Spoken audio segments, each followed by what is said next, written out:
Modi cabinet ਦਾ ਵਿਸਥਾਰ ਹੋ ਗਿਆ। 43 ਮੰਤਰੀਆਂ ਨੇ ਸਹੁੰ ਚੁੱਕੀ ਹੈ। ਕੇਂਦਰੀ ਕੈਬਨਿਟ ਦੇ ਵਿੱਚ ਪ੍ਰਧਾਨ मंत्री नरेंद्र मोदी समेत कुल 78 मंत्री हो गए ने। पहला चीज कहा डबल इंजन की सरकार। देखिए ये इंजन तो एक ही होता है और आजकल अगर आप जाइए रेल भवन में तो उसका चाहे इलेक्ट्रिक पावर जो है हॉर्स पावर बढ़ गया है, डीजल का भी बढ़ गया है। सरकार एक ही है, केंद्र में है, राज्य में है, अपनी दोनों सरकारें हैं। और देखिए लक्ष्य क्या होता है, लक्ष्य यही होता है कि भाई हमारा राष्ट्र समृद्ध हो, हमारे राष्ट्र में खुशहाली हो, हमारे राष्ट्र के लोगों का जीवन जो है अच्छा हो। और बिहार उत्तर प्रदेश सब उसी का एक हिस्सा है और स्वाभाविक है हर एक क्षेत्र का अपना अपना एक उनका एक पॉजिटिव होता है। बहुत सारे स्टेट्स हैं जिनके पास खान है, खदान है। हमारे बिहार और उत्तर प्रदेश में खान खदान की कमी है, लेकिन वहाँ आप देखिएगा कि हमारा लैंड है बहुत अच्छा है। वहाँ पर आप देखिएगा हमारे पास पानी बहुत अच्छा है। वहाँ पर देखिएगा कि जलवायु बहुत अच्छी है, लोग बहुत मेहनती हैं।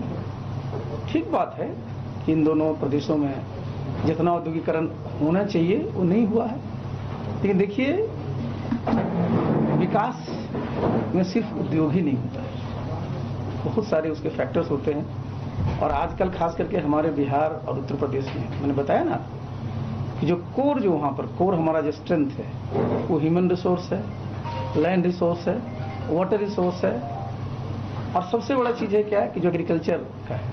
तो इन सब चीज़ों से रिलेटेड भी जितनी इंडस्ट्री होती हैं उनकी अपार संभावनाएं वहाँ होती हैं। और जहाँ तक आप इस मिनिस्ट्री की बात बोलते हैं तो कोई घर नहीं है जहाँ की इस मिनिस्ट्री का कोई न कोई आइटम नहीं है।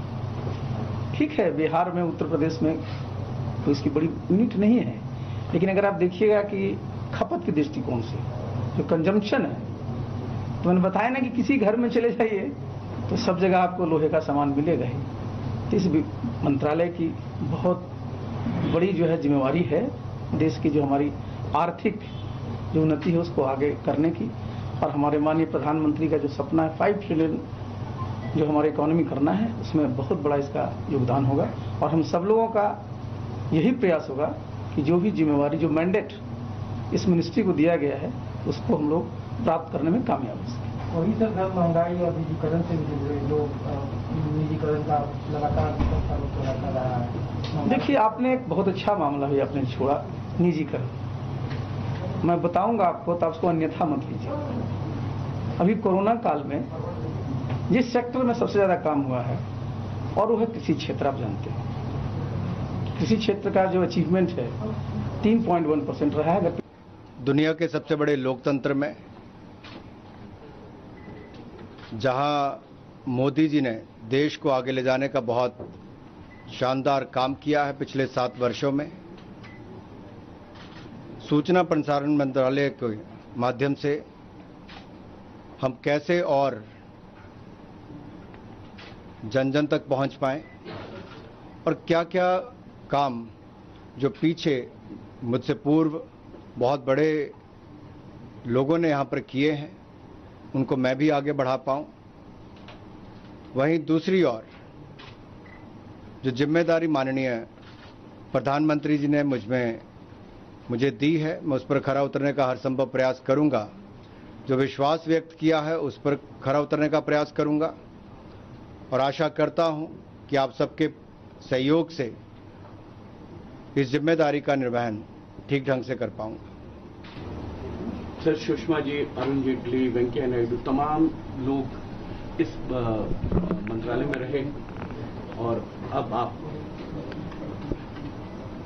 जितने बड़े नाम आप गिना रहे हैं उतनी बड़ी जिम्मेदारी का एहसास भी होता है।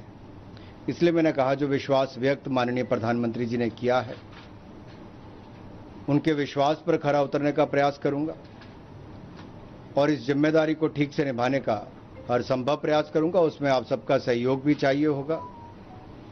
आगे बहुत सारे अवसर आएंगे विस्तार में बात करने के। आज आप सब शुभकामनाएं देने आए, आप सबका बहुत बहुत धन्यवाद। अनुराग जी, आपको स्पोर्ट्स की भी जिम्मेदारी दी गई है, ओलंपिक बहुत नजदीक है, आप खेलों से जुड़े रहे हैं, तो स्पोर्ट्स को लेकर क्या? जब खेल मंत्रालय का चार्ज लूंगा तब उस पर बात करेंगे। सर, कम्युनिकेशन डिपार्टमेंट है गवर्नमेंट का, आपकी मिनिस्ट्री, और बहुत अब आप सरकार के सेंट्रल अब आप सरकार के प्रवक्ता लोगों तक पहुंचे, कैसे ये प्रयास करेंगे आप उसके लिए? मैंने आपसे अभी भी कहा कि आगे बहुत सारे अवसर आएंगे, पार्लियामेंट का सत्र भी है और निरंतर आप सबसे मिलना भी होगा। आज आप सब शुभकामनाएं देने आए हैं, मैंने भी आपका सहयोग मांगा है। आप सबका बहुत बहुत धन्यवाद। सभ्यता संस्कृति को पूरी दुनिया जाने और देश में भी लोग जाने, यही प्राथमिकता है। और भारत ने पूरी दुनिया को बहुत कुछ दिया है और साथ ही भारत का सही प्रोजेक्शन दुनिया के आगे हो पाए,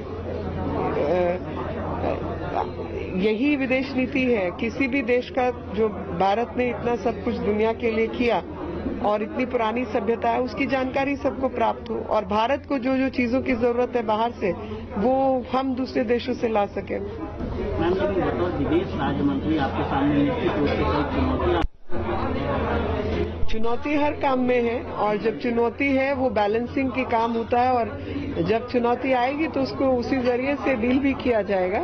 कोई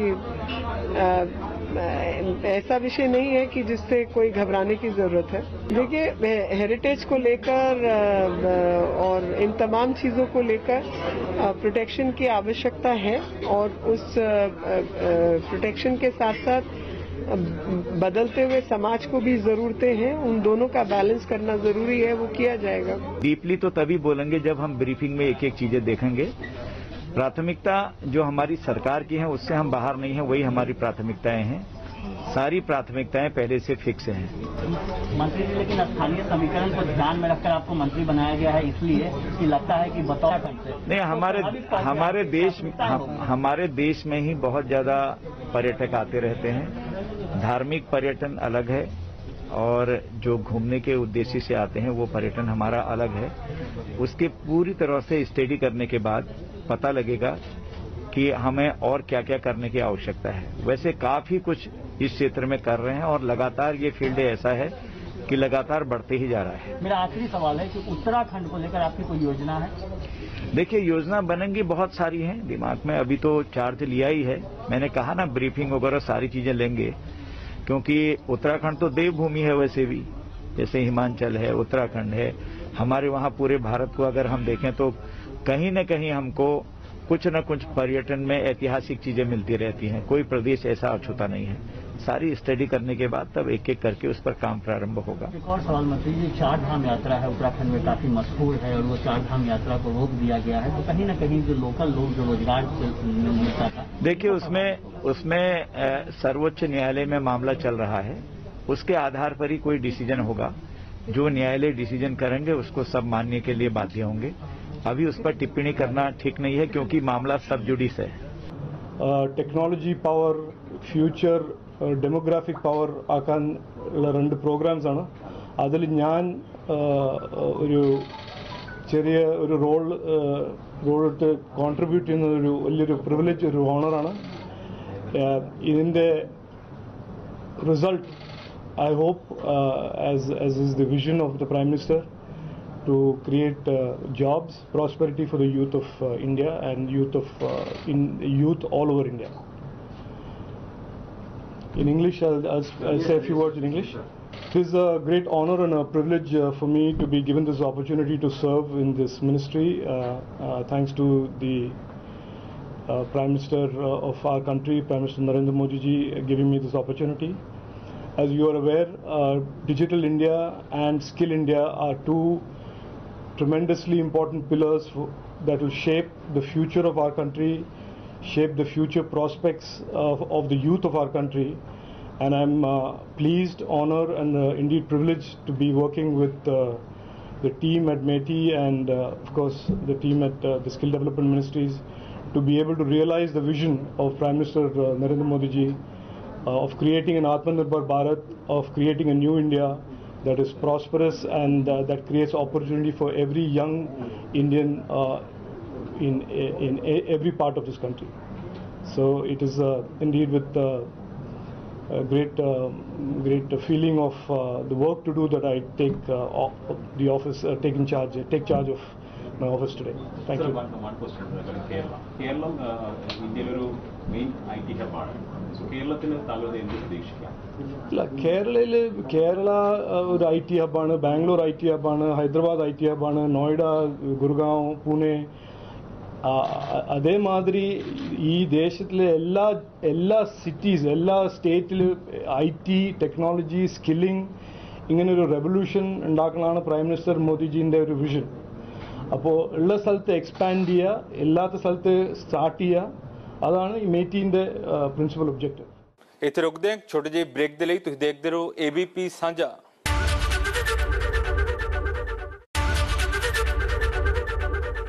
ਰਵੀ ਸ਼ੰਕਰ ਪ੍ਰਸਾਦ, ਪ੍ਰਕਾਸ਼ ਜਾਵੜੇਕਰ ਸਮੇਤ 12 ਦਿੱਗਜ ਮੰਤਰੀਆਂ ਦੀ ਛੁੱਟੀ ਹੋ ਗਈ ਹੈ। ਹਾਲਾਂਕਿ 36 ਨਵੇਂ ਚਿਹਰੇ ਵੀ ਸ਼ਾਮਲ ਕੀਤੇ ਗਏ ਨੇ ਜਿਨ੍ਹਾਂ ਕਾਰਜਭਾਰ ਸੰਭਾਲ ਲਿਆ है। देखिए, मेरी पहली प्रतिक्रिया ये है चार्ज लेने के बाद जी कि मुझे ये चार्ज जिस कारण से मिला है, मंत्री होने के बाद मिला है, तो मंत्री बनाने वाले हमारे पंतप्रधान माननीय श्री नरेंद्र मोदी जी, इन्होंने मुझे उनके मंत्रिमंडल में लिया है, तो मैं उनका शुक्रिया अदा करता हूँ, उनको धन्यवाद देता हूँ। और मैं इतना ही कहूँगा कि उनको अभिप्रेत जैसा काम, जो मैं विश्वास उनका मैं पालूंगा, ऐसा काम करने की मैं कोशिश पूरी तरह से करूँगा। जीडीपी के लिहाज से भी जीडीपी, देश की जीडीपी में कंट्रीब्यूट करने वाला मंत्रालय, फिलहाल जीडीपी जो है वो काफी उसमें गिरावट कोरोना की वजह से देखने को मिली थी, लॉकडाउन हुआ था, तो कैसे जीडीपी को ट्रैक पर लाने का आपका? देखिए, मैं अभी कारभार लिया, आपके सामने खाई साइन कर चुका हूँ, तो जीडीपी बढ़ाने के लिए मुझे क्या करना होगा हमारे डिपार्टमेंट, वो मैं सोचूंगा और उस तरह से मैं डिपार्टमेंट को लेके जाऊंगा। इस देश की जीडीपी कैसा बढ़े, यहाँ के जवान, भारत के जवान लोग को, यूथ को कैसा जॉब मिले और हमारी तरक्की ये डिपार्टमेंट से होने के लिए प्रयास करूंगा। महाराष्ट्र के मुख्यमंत्री ने क्या फोन कर बधाई दी? आप केंद्रीय मंत्री बने हैं महाराष्ट्र से। नहीं, बधाई नहीं दी, इतना दिल उनका बड़ा नहीं है, मगर उसने बधाई नहीं दी। मैं समझता हूँ पूरे महाराष्ट्र में सभी जिलों से मेरे को बधाई मिली, यही उनकी बधाई मैं समझ लेता हूँ। शरद पवारांकडून शुभेच्छा आल्या का? काल दिल्या ना मला त्यांनी शुभेच्छा. अच्छा, शपथविधीच्या अगोदर मला त्यांनी शुभेच्छा दिल्या आणि अभिनंदनही केलं आणि शुभेच्छाही दिल्या. पवार साहब ने कारण पवार साहब केंद्र आपका अभिनंदन मंत्री होते, पवार साहब ने किस तरह से अभिनंदन किया? मराठी देखिए, पवार साहब ने कि मैं यहाँ मंत्री के नाते सक्सेस हो जाऊं, इसके लिए शुभकामना दिया और कांग्रेचुलेशन किया. प्रोग्राम है उनको विशेष बल भी मिला है, प्रोत्साहन भी मिला है, चाहे अंतरिक्ष के क्षेत्र में देखिए, स्पेस टेक्नोलॉजी में आज विश्व में अगली कतार में भारतवर्ष खड़ा दिखेगा। और न केवल इतना, साइंस को किस प्रकार ईज ऑफ लिविंग जिसे प्रधानमंत्री जी कहते हैं उसके लिए उपयोग में लाया जाए, ताकि साधारण व्यक्ति के जीवन में सरलता आए विज्ञान के माध्यम से।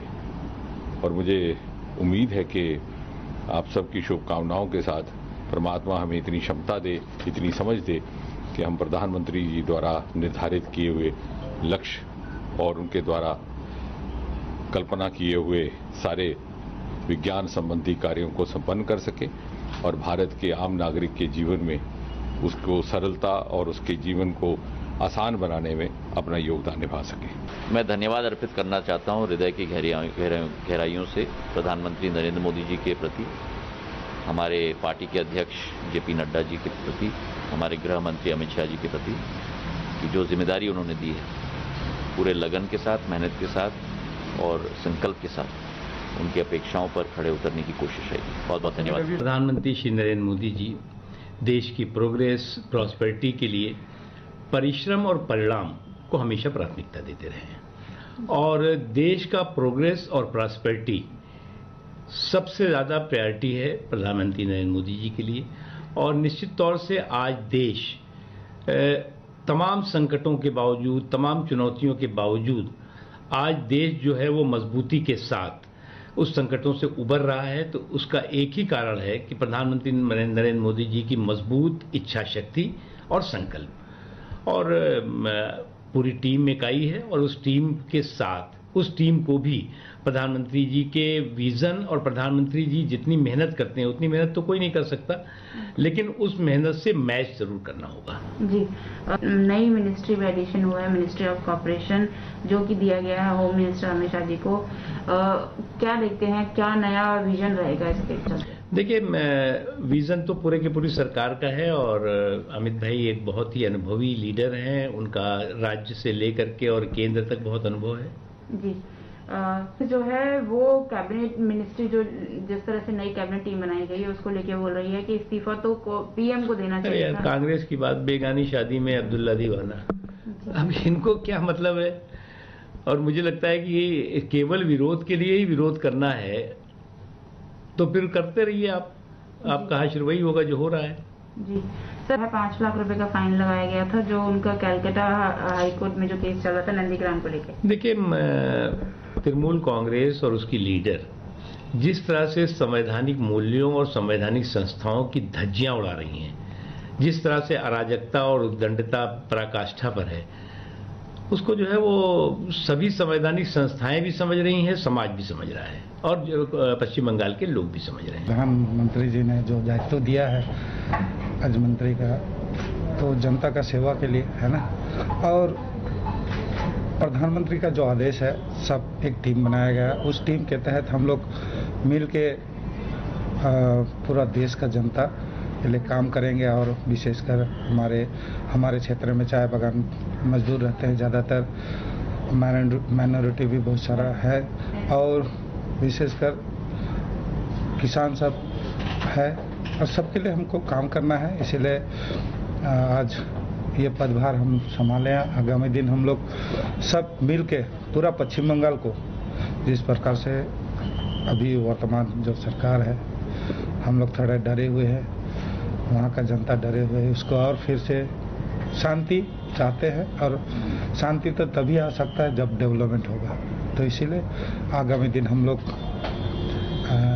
मंत्री जी से मिल के हम लोग आगामी दिन हम पूरा देश के लिए हम लोग काम करेंगे, राष्ट्र के लिए काम करेंगे, शांति का वातावरण हम लोग लेके आएंगे। यही आज हम लोग पदभार संभालेंगे। इत्थे रुकदे हैं छोटे ਜਿਹੇ ब्रेक ਦੇ ਲਈ। ਤੁਸੀਂ ਦੇਖਦੇ ਰਹੋ ABP ਸਾਂਝਾ।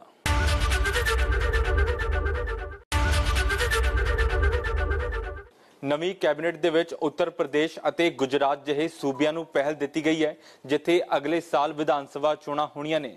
ਹਾਲਾਂਕਿ ਇਸ ਤੋਂ ਇਲਾਵਾ ਨਵੀਂ ਕੈਬਨਿਟ ਦੇ ਵਿੱਚ पेशेवर, नौजवान ਅਤੇ तजर्बे ਨੂੰ ਤਰਜੀਹ ਦਿੱਤੀ गई है। आज रोज माननीय वडाप्रधान मोदी जी के आशीर्वाद से मेरे को 2 मंत्रालय मिले, women and child welfare and दूसरा आयुष मंत्रालय। दोनों मंत्रालय मेरी मेडिकल लाइन से रिलेटेड है। दोनों मंत्रालय का जिम्मा और चार्ज आज मैंने ले लिया है। Leadership of Prime Minister Modi, and also because of his great personal interest in scientific pursuits and scientific development, we have been able to accomplish a lot of mechanisms which are not only world class, but they are also offering clues and cues to the rest of the world. For example, our weather forecast system, our disaster forecast system. So we are in a way ahead of most of the other countries of the world, and since Prime Minister has also given very high priority to the application of scientific development to the living of the common man in order to bring about what is known as ease of living, and therefore from that point of view, this department, particularly when the Prime Minister is also very highly emphasizing on farming and doubling farmers' income, this department and this stream of science also has an important role to play in guiding the farmers about when to sow their crop, when to harvest it, what is the time when they have to be guarded against the incompatible weather or inclement weather, and so many other things, because now we are using satellite as well as radars. I'm sure in the times to come we will be able to give it more time and more focus, because this department somehow sometimes does not receive the kind of time or attention which it deserves. आदरणीय प्रधानमंत्री जी के निर्देशन पर, आदेश पर आज tourism department, cultural department, north east affairs departments का हमारा जो सहयोगी मिनिस्टर्स है MOS, उनके साथ मिलजुल कर आज चार्ज लिए हैं। एक बात, डिपार्टमेंट का अधिकारियों के साथ चर्चा होने के बाद, डिस्कशन होने के बाद, इन डिटेल प्रेजेंटेशन होने के बाद हमारा अगले क्या क्या कार्यक्रम करने वाले हैं, क्योंकि पहले से ही नरेंद्र मोदी जी के नेतृत्व में हमारा जो मिनिस्टर्स थे वो कार्यक्रम आगे बढ़ा रहा था। बीच में हमारे को जिम्मेदारी मिला है, हम भी इस वही रास्ते पे आगे बढ़ाएंगे और प्रधानमंत्री जी का जो भी मार्गदर्शन होगा, जो भी निर्देश होगा, जो भी आदेश होगा, उस आदेश पर हम आने वाले दिन में काम करेंगे। पूरे अधिकारियों का सहयोग लेकर, पूरे देश के अलग अलग प्रांतों के सरकारों के गवर्नमेंट्स, स्टेट गवर्नमेंट्स के सहयोग से हम जो पर्यटक हो, पर्यटक विभाग हो, सांस्कृतिक विभाग हो और नॉर्थ ईस्ट के 8 स्टेटों का डेवलपमेंट का विकास का कार्यक्रम हो, हम आगे बढ़ाने के लिए जरूर हम डेडिकेशन के साथ, डिसिप्लिन के साथ, यूनिटी के साथ हम आगे इनमें भी काम करेंगे। ਫਿਲਹਾਲ ਦੇ ਲਈ ਬਸ ਇੰਨਾ ਹੀ ਤੇ ਇਸ ਦੇ ਨਾਲ ਹੀ ਦੇਸ਼ ਦੁਨੀਆ ਤੇ ਪੰਜਾਬ ਦੀ ਹਰ ਵੱਡੀ ਖਬਰ ਦੇ ਲਈ ਤੁਸੀਂ ਦੇਖਦੇ ਰਹੋ ABP ਸਾਂਝਾ।